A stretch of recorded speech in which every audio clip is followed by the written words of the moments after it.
সন্ধ্যার পরে আমি টেলিভিশনে থাকতাম। হঠাৎ করে এক টেলিফোন আমার জীবনের মোড় ঘুরে দিল। আমি কোথায় গেল আমার নাটক দেখা, কোথায় গেল আমার বউ। ঢাকেশ্বরী মন্দিরে আমার বাবা আমার শ্রাদ্ধ হয়, ঢাকেশ্বরী মন্দিরে আমার ছোট বোনের বিয়ে হয়। ঢাকেশ্বরী মন্দির আমাদের একদম আত্মার সঙ্গে মিশে আছে।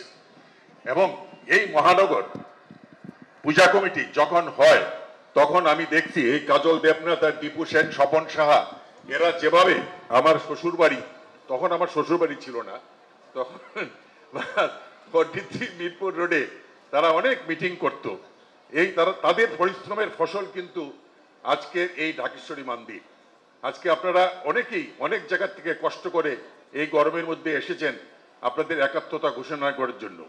আমি এই কিছুদিন আগে আমার কাছে প্ল্যানিং মিনিস্ট্রির সিনিয়র সচিব সত্যজিৎ বাবু আসছিলেন। আমাকে বললেন যে স্যার, আমি ঢাকেশ্বরী মন্দিরের জন্য কিছু করতে চাই। তো ওনারা তো যদি আমাকে একটা কাগজ না দেয়, আপনাদের মধ্যে কোনো একটা বিষয় আছে প্ল্যানিং মিনিস্ট্রিতে, এবং উনি আমাকে বললেন স্যার আমি এটা ক্যাবিনেটে নিয়ে যাব, আপনি আমাকে সাপোর্ট করবেন, তাহলে ওনাদের জিনিসটা ওনারা পেয়ে যাবে।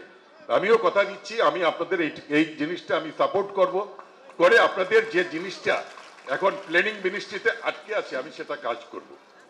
এই বাংলাদেশ সেই বাংলাদেশ যে বাংলাদেশে যখন ঈদ হয় তখন আমরা হিন্দুরা, সনাতন ধর্মীরা আমরা হসপিটালে কাজ করি, বিভিন্ন জায়গায় কাজ করি, এবং যখন পূজা হয় মুসলমান ভাইরা তখন কাজ করে। তো এইরকম সম্প্রীতির দেশ বাংলাদেশে আর ছাড়া আর কোথাও আছে বলে আমার জানে নাই। আমি কোনোদিন মন্ত্রী হব আমি এটা স্বপ্নেও ভাবি নাই। আমি একটা সাধারণ জীবন ছিল আমার। আমি রুগী নিয়ে কাজ করতাম, বাসায় যেতাম, ভাত খেয়ে ঘুমাইতাম, সন্ধ্যার পরে আমি টেলিভিশনে থাকতাম। হঠাৎ করে এক টেলিফোন আমার জীবনের মোড় ঘুরে দিল। আমি কোথায় গেল আমার নাটক দেখা, কোথায় গেল আমার বউ। আমি এখন সারা দেশ ঘুরে বেড়াতে হচ্ছে। আমাকে মাননীয় প্রধানমন্ত্রী যে দায়িত্ব দিয়েছেন, যে গুরু দায়িত্ব, আমি চেষ্টা করব সেই গুরু দায়িত্ব পালন করার জন্য। আমি এখানে একটা জিনিস আসে খুব আশ্চর্য হলাম যে একসময় কিন্তু এখানে স্বপন সাহা এখানে একটা ফ্রি ক্লিনিকের ব্যবস্থা ছিল, সেটা কিন্তু এখন হচ্ছে না। আমার মনে হয় এটা চালু করা উচিত। আপনারা যদি প্রতি বন্ধের দিন এখানে রুগীর গরিব বিনামূল্যে যারা গরিব শ্রেণীর লোক আছে তাদের ব্যবস্থা করেন, আমি এখানে স্পেশালিস্ট পাঠানোর ব্যবস্থা করব। এতে কোনো সন্দেহ নাই।